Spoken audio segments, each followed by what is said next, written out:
आप ये तो जानते ही हैं कि शंकु परिच्छेद अर्थात कोनिक सेक्शंस क्या हैं और ये शंकु परिच्छेद क्यों कहलाते हैं। हम शंकु परिच्छेद के समीकरणों को और अच्छी तरह समझेंगे और इस जानकारी को इन्हें पहचानने में प्रयोग करेंगे। किसी वक्र की ज्यामितीय आकृति को समीकरण तथा किसी समीकरण को वक्र द्वारा व्यक्त करना हम जानते हैं। तो हम आरंभ करते हैं वृत्त से, सर्कल, जिसके विषय में आप पहले से जानते हैं, परंतु यहां मैं इसकी समीक्षा करना चाहूंगा। हम जानते हैं कि किसी वृत्त का व्यापक समीकरण होता है x का वर्ग जमा y का वर्ग बराबर r का वर्ग। यहां r वृत्त की त्रिज्या यानी रेडियस है और यहां ये वृत्त का केंद्र है बिंदु 0 0 पर। तो यहां पर मैं एक ग्राफ बना सकता हूं। तो ये है x अक्ष और ये y अक्ष और यहां हम खींचेंगे एक वृत्त। दूसरे रंग का प्रयोग करता हूं। वृत्त ऐसा दिखाई देगा। सुनिश्चित करें कि ये वृत्त ही है।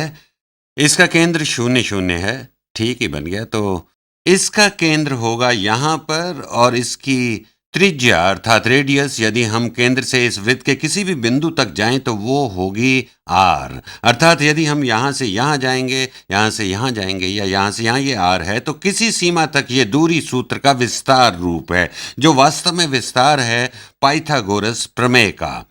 इसे उदाहरण से समझते हैं।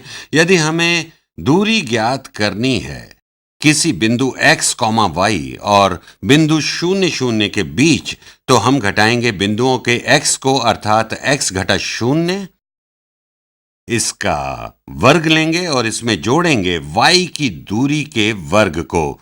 तो ये होगा 1y घटा 0 y बराबर है 0 के।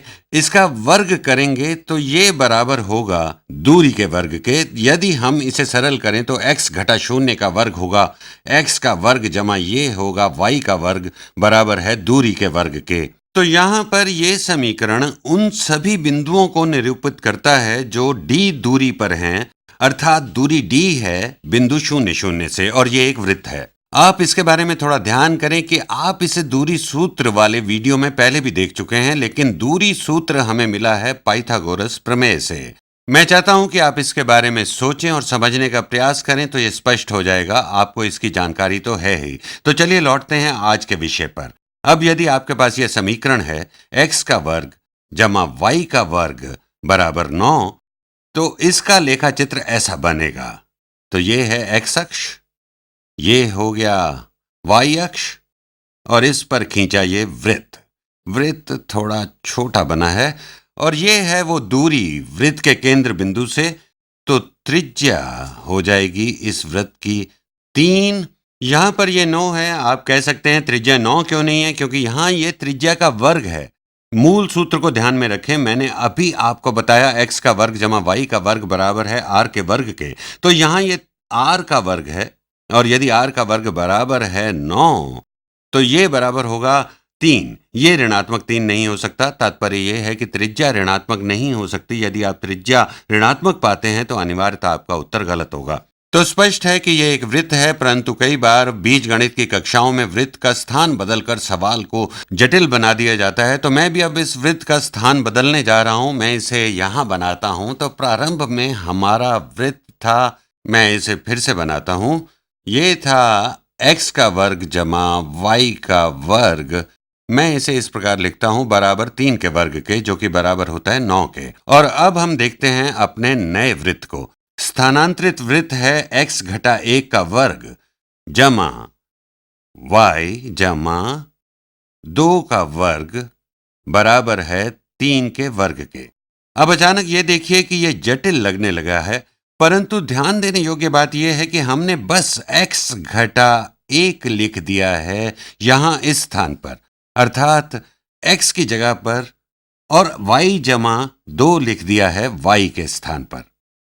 तो लिखा हमने अभी भी वही है। अंतर है तो बस इतना कि अब हम संख्याएं घटा रहे हैं x और y में से, जिससे स्पष्ट है कि हमने वृत्त का स्थान बदला है। अब सवाल यह है कि इसका नया स्थान कौन सा है। तो आप या मैं अनायास ही ये उत्तर दे सकते हैं। स्थान बदल दिया इसके केंद्र बिंदु 0 0 से। इसका केंद्र 0 0 पर है। आपके मुंह से अचानक ये निकल सकता है कि अब इसका केंद्र है ऋणात्मक 1, धनात्मक 2 और आपका उत्तर सही उत्तर के एकदम विपरीत होगा। नया केंद्र बिंदु अब है x बराबर है धनात्मक 1, x बराबर है धनात्मक 1 और y बराबर है ऋणात्मक 2। अभी तो संभवतः यह आपको ठीक नहीं लगेगा, इसे समझने के लिए आपको कुछ और वीडियोस देखनी पड़ेंगी, परंतु अभी तो आप ये जान लेंगे इसका केंद्र है x जो बराबर है 0 के। तो जब x और y दोनों 0 के बराबर हैं तो x का वर्ग जमा y का वर्ग भी 0 होगा। तो आप केंद्र से 0 दूरी पर अथवा केंद्र पर हैं। यदि आप चाहते हैं कि x 0 दूरी पर हो हमारे नए केंद्र से, तो इस पद को बराबर होना होगा 0 के। ठीक उसी प्रकार जब x 0 के बराबर था तो अभी इस नए वृत्त के केंद्र पर होने के लिए इस पद को 0 होना होगा। तो हमारे नए वृत्त के केंद्र का x 1 होगा। ठीक उसी प्रकार यहां इसको भी 0 होना होगा और नए वृत्त का केंद्र का y होगा धनात्मक 2। इसको दूसरी विधि से कहें तो चलिए y को लेते हैं। क्या होता है जब y बराबर 2 होता है?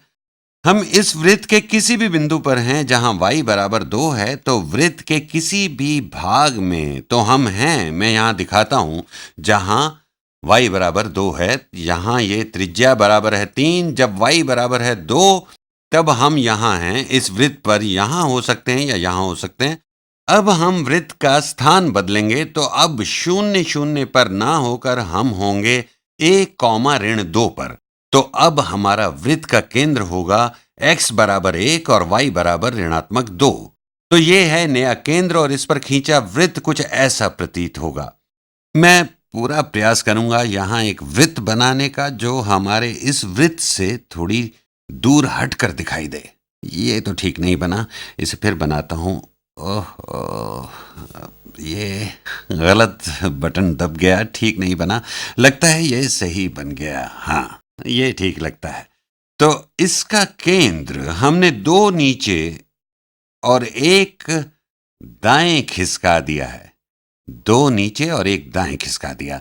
तो इसका केंद्र बिंदु हम 2 नीचे गए और 1 दाएं।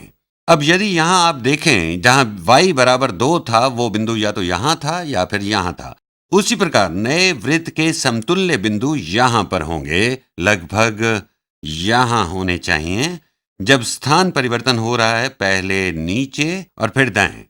और वृत्त के स्थान परिवर्तन को यदि हम यहां पर देखें तो यहां पर ये व्यंजक होना चाहिए बराबर, ये बराबर होना चाहिए 2 के। क्योंकि ये वृत्त का वही बिंदु है जिसे हमने दर्शाया है, तो यहां ये बराबर 2 होगा, क्योंकि यहां इस समीकरण में भी ठीक इसी प्रकार का बदलाव होना अनिवार्य है। तो नया y होगा 0। तो आप देखिए ठीक यहां ये दोनों बिंदु जहां y 0 है, मैं जानता हूं कि ये असहज है, परंतु मैं चाहता हूं कि आप इस पर मनन करें, सोचें और समझें कि ये विपरीत होता है जब x ऋणात्मक 1 है और y धनात्मक 2। तो वास्तव में जो बदलाव है वो है केंद्र बिंदु 1, -2।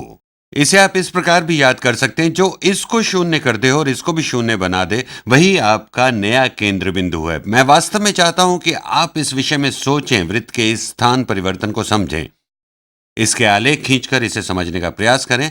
अभी तो समय नहीं है, समय बीतने का पता ही नहीं चला। अभी यहीं रुकते हैं, अगली वीडियो में इसे जारी रखेंगे।